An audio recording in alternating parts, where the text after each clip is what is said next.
To extremes to beat the price of eggs. They are renting chickens. That's right, renting chickens with no farming experience. They say it's a cheaper way to get a dozen eggs at home than to go buy them at the market. Jim Murray reports. Shoppers form long lines hoping to buy eggs before they run out. It is 10:15, 15 minutes after opening. Our producer found eggs quickly disappearing today at this Costco in New York. It is 11:30 and Costco is completely sold out of eggs.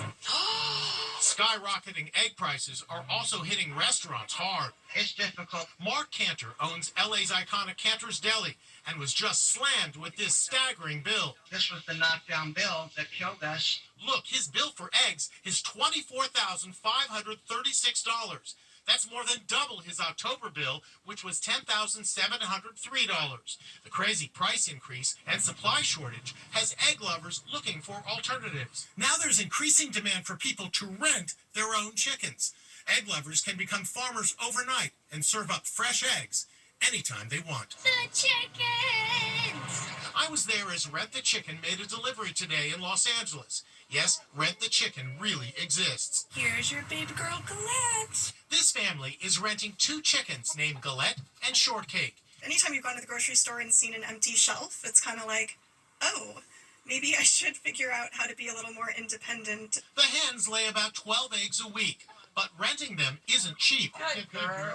The two chickens, coop, and feed run about $100 a month. But this mom says it's worth it. Nice. When you give neighbors eggs, it's like giving away gold now. Oh, yeah. I mean, I say, oh, this was laid this morning and, it might still be warm. And everyone's like, ah! Eggs are expensive, and it turns out the cocoa crop has been bad this year, and that has led to a shortage. Chocolate this Valentine's Day is expected to cost 10 to 20% more than it did last year. Medical experts say heart attacks and other cardiac issues actually increase during and after the Super Bowl. Stephen Fabian spoke with these two people who know that firsthand. Super Bowl 59 might be over, but did you know that some people are putting themselves at risk just watching the game?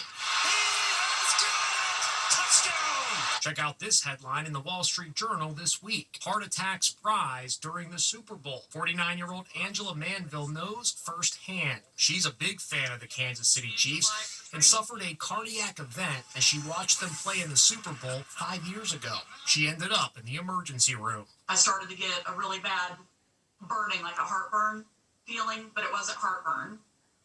And then I started to feel it in my shoulder a little bit. And then it started to go up the back of my neck into the back of my head. And so I told my husband, I said, I think I probably should go to the hospital. New England Patriots fan Gary Bell had a similar experience. Gary says he was getting so worked up about the game that he started suffering intense chest pains even before kickoff. He was rushed to the hospital and found to be in the throes of a heart attack.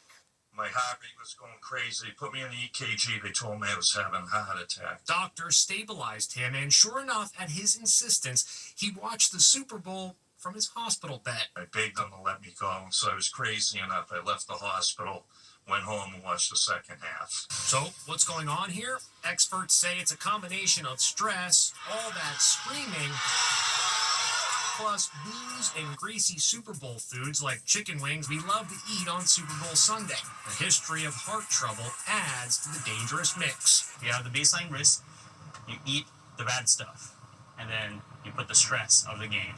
That just, gets your blood pressure up, makes it risk of having a cardiac event. Bottom line, you can still enjoy the game and other big-time sports events, just don't overdo it and know the risks. Studies show cardiac events also rise during big events like the World Cup and the NBA Championship.